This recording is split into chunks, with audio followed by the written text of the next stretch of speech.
I just put 750 miles on this pair of Superfeet Trail Blazer Insoles, and I just got a new pair.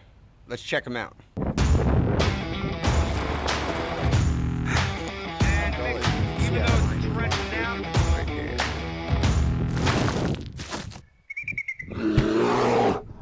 This is a brand new pair of Superfeet Trail Blazer Insoles. Let's check them out.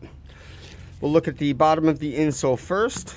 This is a carbon fiber plate that's pretty freaking flexible, and it comes in handy if you hike or run on really rocky surfaces that tend to jab you in the bottom of your shoe sole. This carbon fiber plate helps protect your foot from those sharp rocks, and it also provides plenty of flex for your arch. Now in the forefoot, we have a dual layer foam, and over time this foam, if you look at my old insoles, will actually mold to the shape of your foot.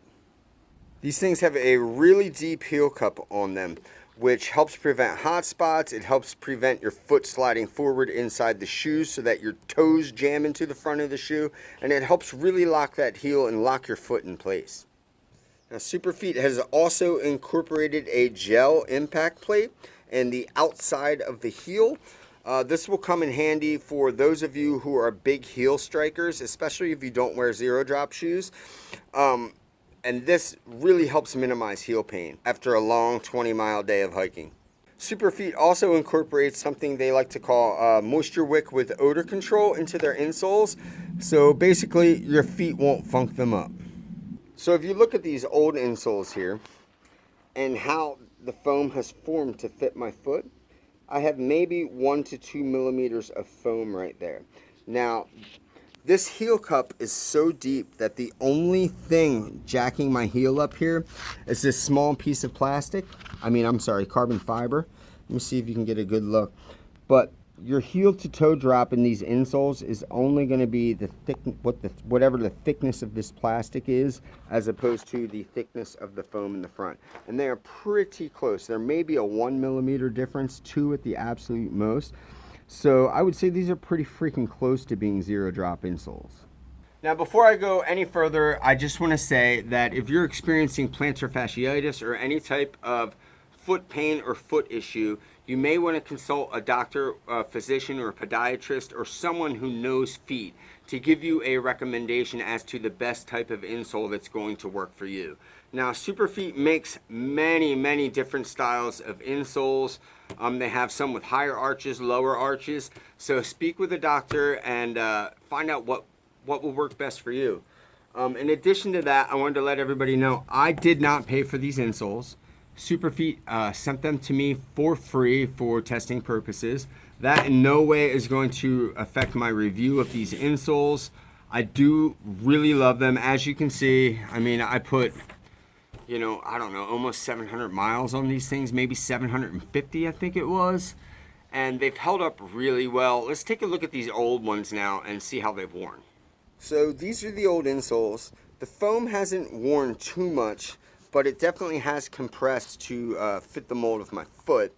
The carbon fiber plate has not degraded, it's still solid, and the impact pad they put here is not quite as thick as it was when I first got them. As you can see on this one, I can just push it and it kind of goes down, as opposed to this one, which is solid, it doesn't move.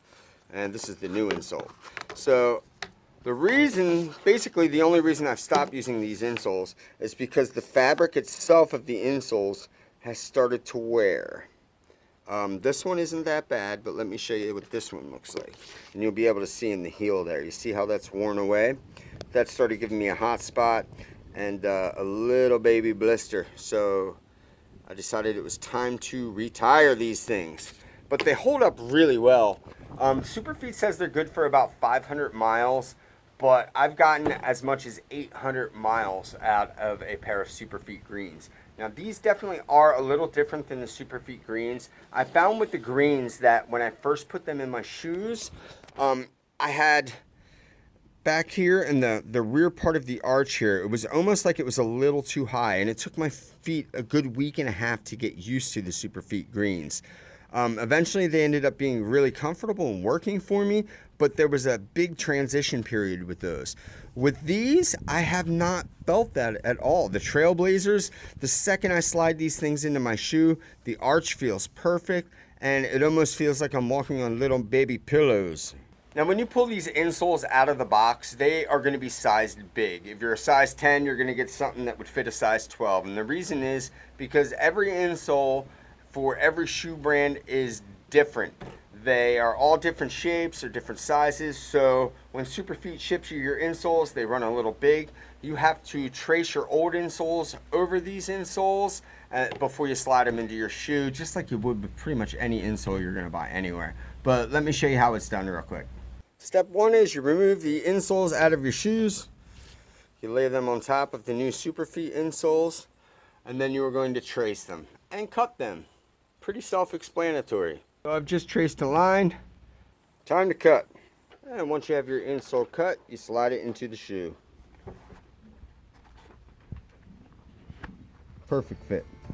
Alright, that sums up my quick breakdown of the Superfeet Trailblazer insoles. If you want to check these things out, head over to www.superfeet.com. And if you haven't already, subscribe to the YouTube channel to follow along with my Appalachian Trail through hike. Mahalo.